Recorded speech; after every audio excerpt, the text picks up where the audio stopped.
Vi lavede faktisk som noget af det første en bred aftale med alle folketingspartier. Vi købte 4 elefanter. Ramboline, Lara, Junka og Jenny. Hvad vi ikke vidste, da vi gik i gang med det køb, og det skal man jo ikke grine af det her, det er jo, at Ramboline, altså den ene af elefanterne, også havde en ven, en bedste ven, en kamel.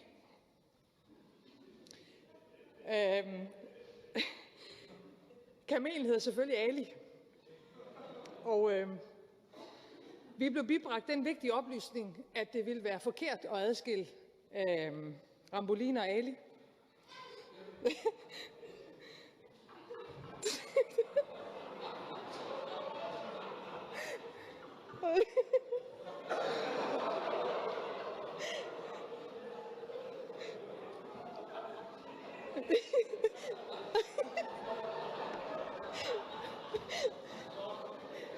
Og